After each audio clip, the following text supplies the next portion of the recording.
Bonjour Morgane, Bonjour merci Eva. d'être avec nous aujourd'hui. Est-ce que vous pouvez vous présenter rapidement? Oui, bien sûr. Donc moi, je suis conseillère thématique parentalité à la CAF, donc la Caisse des allocations familiales de la Savoie, à Chambéry. Et mon métier, c'est de piloter l'ensemble des dispositifs de soutien à la parentalité, donc de soutien des parents et d'accompagnement des parents à travers un réseau qui s'appelle le réseau Parentalité 73 et qui se déploie partout en Savoie à l'échelle départementale.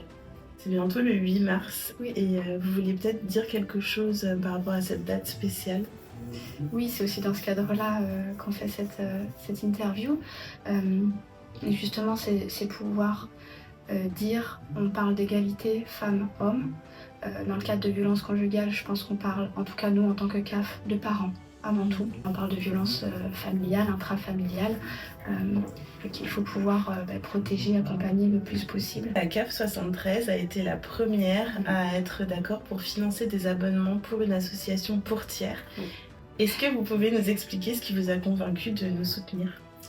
Alors, c'est vrai que nous, en action sociale partenariale, on n'a pas pour habitude de financer des formats de type application.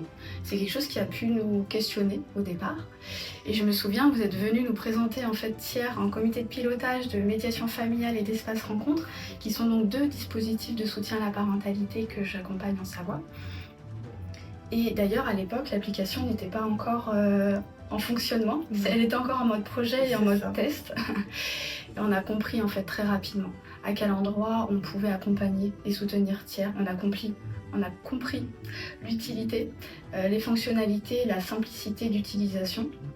Et nous, comme on travaille avec tout un réseau de partenaires et notamment des associations comme historiquement Savoie de Femmes en Savoie, que vous connaissiez aussi par ailleurs, on voyait l'utilité de pouvoir proposer des abonnements remis par les professionnels et les bénévoles de Savoie de Femmes, et donc vraiment d'avoir cette approche outil complémentaire dans l'accompagnement des parents qui sont victimes de violences conjugales. Trop bien. C'est d'ailleurs grâce à vous que je savais que ça allait marcher et que j'ai recruté toute une autre équipe de développeurs qui ont travaillé tout l'été pour qu'on puisse sortir l'application pour travailler avec vous. Donc c'est grâce à vous que ça allait hyper vite en fait. Donc merci, merci encore. Merci à vous pour cette création d'outils. Depuis la mise en place de Tiers, est-ce que vous avez constaté des évolutions dans l'accompagnement des personnes dans les associations?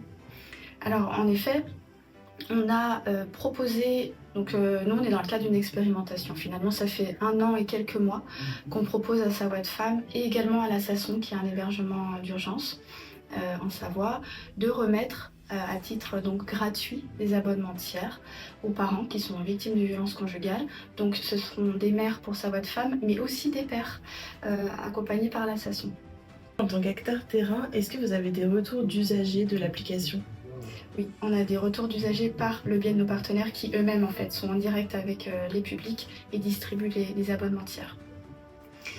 Sur l'année 2024, on sait que Savoie de Femmes a proposé une dizaine d'abonnements à Tiers via donc concrètement des codes que vous avez fournis et qui offrent 3 mois de gratuité à l'application. Sinon, les parents doivent payer 9,90 € par mois pour pouvoir utiliser toutes les fonctionnalités de l'application. Alors, les retours utilisateurs que Savoie de Femmes a pu nous partager sont très positifs. En fait, les fonctionnalités, notamment la fonctionnalité qui est la plus utile pour les parents, ça va être le choix de l'horaire de réception des messages. Okay. Vraiment, ça c'est quelque chose qui fait baisser la pression, qui permet de ne pas être harcelé, de ne pas recevoir d'injures, de menaces tout au fil de la journée. Donc ça c'est vraiment quelque chose qui a été plébiscité dans une des fonctionnalités de Tiers, et ça va être également de pouvoir télécharger de manière très fluide et très simple sur un format PDF l'ensemble des conversations qui là ne sont pas filtrées. Et j'ai un exemple très concret d'une mère qui a utilisé Tiers de manière gratuite dans un accompagnement global qu'a pu réaliser Savoie de Femmes l'année dernière, qui a donc utilisé l'appli pendant 3 mois puis l'a arrêtée. Et puis avec son avocate, finalement l'avocate lui a dit je vais avoir besoin de recueillir les échanges SMS que vous avez pu avoir avec votre ex-conjoint qui est violent. Et donc la maman a dit je n'ai plus l'application, donc je ne peux plus retrouver trace des écrits. Donc cette maman a eu la bonne idée, heureusement, de revenir auprès de sa voix de femme, qui a réactivé son abonnement initial, et donc elle a pu récupérer en un clic l'intégralité des conversations qu'elle avait pu échanger avec l'ex-conjoint violent, et donc de faire valoir aussi ces violences écrites auprès de la justice dans le cadre de la séparation et de l'organisation en fait très concrète de la vie des enfants. Quand ces parents, même après les séparations, sont toujours dans un contexte de violence conjugale, de violence familiale. Et puis au-delà de ça, c'est vrai que notre action en tant que CAF, elle va venir se positionner sur la gratuité de l'application. Donc c'est de savoir si les parents la payent eux-mêmes ou est-ce que le volet financier est un frein pour accéder à l'application. Et là, on a vraiment du coup pour nous une carte à jouer. Et peut-être dans les prescripteurs de notre réseau partenarial, si ça voit de femmes, là ça sont aujourd'hui, se mettre aussi en réflexion sur est-ce qu'à un moment donné, on n'aurait pas d'autres partenaires qui pourraient remettre cette application pour en fait en parler plus et permettre aux parents qui en auraient besoin de pouvoir y accéder gratuitement. Et puis possiblement aussi, on se met en réflexion sur nos travailleurs sociaux à la CAF, qui ont en fait des offres de parcours. Et notamment être parent après la séparation, dans le cadre donc, des séparations, où elles peuvent recueillir de plus en plus la parole des allocataires, des parents. On a aujourd'hui une parole qui commence à se libérer sur un sujet difficile, un sujet encore tabou. Et ça c'est chouette parce que si les parents arrivent à nous expliquer qu'ils se trouvent dans un contexte de violence conjugale, on est en capacité de les accompagner soit directement par le travail social de la CAF, soit par le relais partenarial où il y a vraiment des associations et des compétences très spécifiques pour accompagner correctement ce type de situation. La dernière fois, quand je vous ai appelé, vous m'avez raconté qu'il y avait une augmentation de la violence, en fait, même au sein des associations partenaires. Est-ce que vous pouvez nous raconter un petit peu ce qui s'est passé récemment dans quelques associations ? Oui, bien sûr. En fait, nous, ce qu'on constate de manière assez générale, ce sont des situations... Alors, je peux pas dire qu'il y a plus de violences conjugales aujourd'hui qu'hier. Moi, j'ai pas de données pour le certifier. Par contre, ce qu'on constate, c'est que quand même, les accueils de jour explosent. Les hébergements d'urgence sont aussi très remplis parce qu'il y a une libération de la parole autour des violences conjugales et parce que aussi des partenaires sont bien identifiés. Il y a beaucoup de relais partenariaux, donc on sait orienter correctement les parents. Donc en fait, ça, c'est extrêmement positif. Pour autant, nos partenaires identifient des situations de violences conjugales qui vont parfois déborder sur les professionnels qui encadrent en fait ces dispositifs, et là notamment en espace de rencontre. Donc en Savoie, qui est porté par l'UDAF, l'Union départementale des associations familiales, qui a pu avoir des agressions, des conflits au cours de l'année dernière ou il y a 2 ans, des choses qu'on n'avait pas auparavant, avec des débordements en fait, des surréactions de parents en colère, parce que aussi de ne pas voir ses enfants, ça génère de la colère, c'est un sujet intime, et quand la violence s'y mêle, malheureusement ça peut prendre en ampleur et ça peut venir aussi mettre en difficulté des professionnels qui sont là pour accompagner, mais qui ont aussi des clés et des outils pour apaiser les situations. Donc heureusement, les professionnels ne sont jamais seuls dans ces lieux.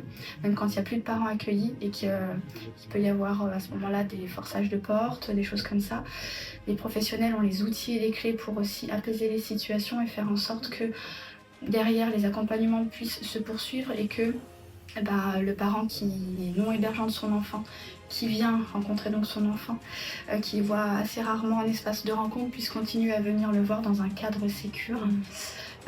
Alors pour ça, il y a aussi tout un projet aujourd'hui qu'on souhaite accompagner et soutenir de RDS. Alors très concrètement, c'est un espace de rencontre à dispositif spécifique, c'est-à-dire qu'on a toujours le cœur de mission d'un lieu espace rencontre, mais au-delà de ça, on va venir y ajouter des dispositifs spécifiques pour venir encore mieux protéger et physiquement et psychologiquement et moralement les parents et les enfants qui traversent ces lieux et qui vivent encore possiblement un contexte de violence conjugale et des difficultés au quotidien. Et en fait, Tiers est un outil, est un dispositif spécifique à cet endroit-là, puisqu'il vient apporter en complémentarité de moyens humains d'accompagnement des parents, une solution Alors voilà, qui en a fait une application smartphone qui ne vient pas tout solutionner, mais qui vient quand même à un endroit sécuriser des communications.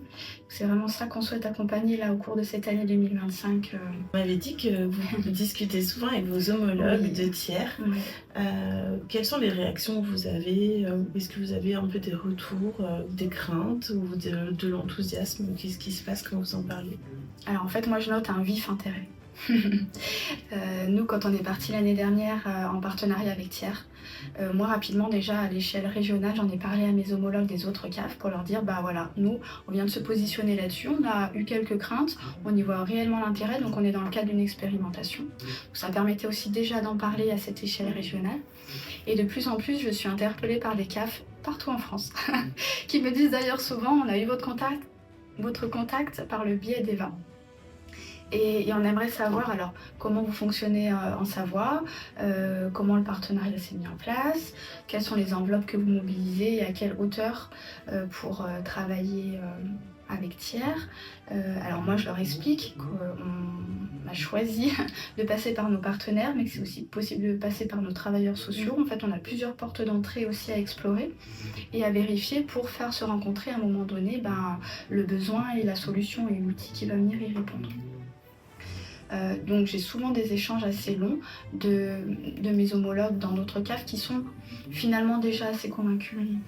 Est-ce que vous avez une idée de ce qui pourrait convaincre les CAF qui hésitent encore à passer à l'action et à travailler avec nous? Est-ce que vous pourriez leur dire quelque chose qui pourrait les convaincre?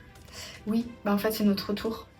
Nous si on en parle c'est parce qu'on est convaincus et parce qu'on voit les premiers effets. Alors qu'ils sont peut-être petits, mais qui sont tellement utiles et tellement efficaces dans la vie des parents. On mène des politiques pour soutenir tous les parents dans leur rôle de parents, qui est un métier compliqué, on le sait, surtout dans notre société, avec des niveaux d'exigence, avec des fois des contextes anxiogènes. Ça vraiment, on le sait. Et on vient légitimer en fait le fait que les parents soient compétents. Ils sont compétents, ils ont des capacités, des savoir-faire, des savoir-être. Et ce sont eux, en fait, qui connaissent le mieux leurs enfants. Avant toute chose, ce sont les premiers éducateurs de leurs enfants. Ça, c'est vraiment les politiques que l'on porte.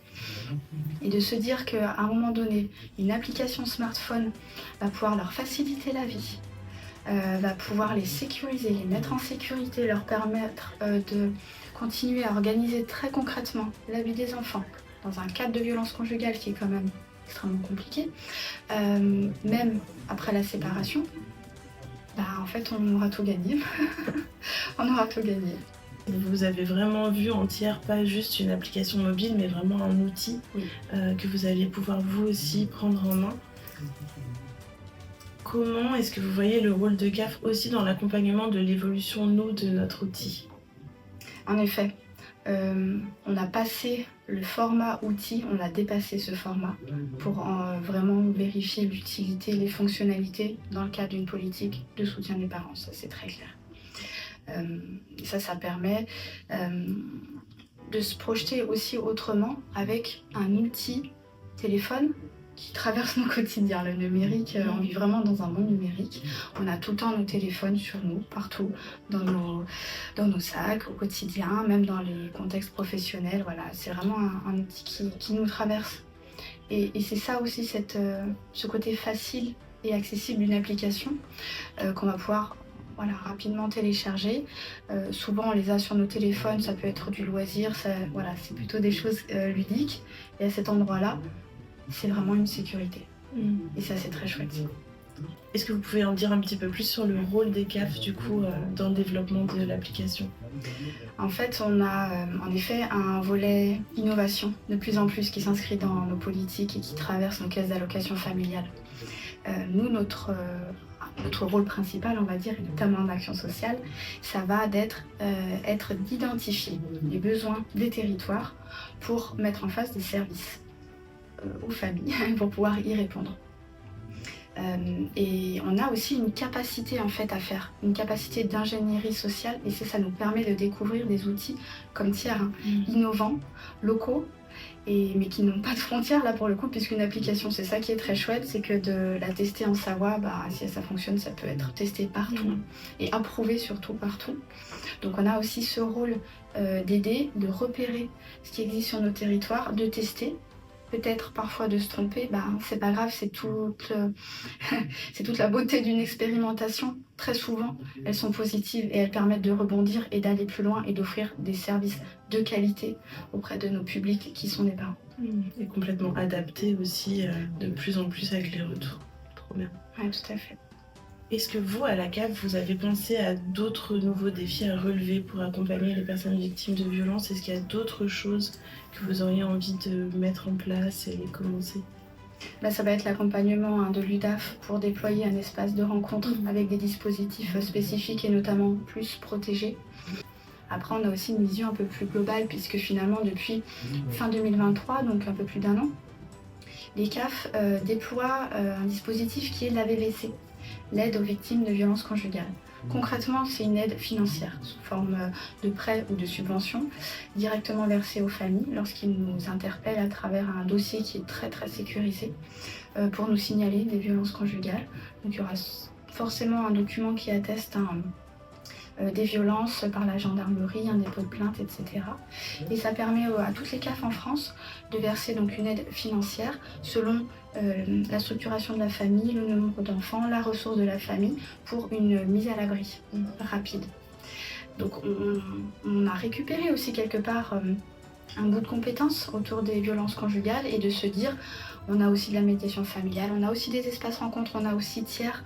On peut avoir une approche un peu plus globale du sujet et ça vient aussi nous positionner à un endroit où on a des outils. Est-ce que vous avez une idée de l'avenir qu'on pourrait avoir, nous, tiers, et vous, les CAF, dans la suite? Est-ce que vous avez des perspectives à nous partager?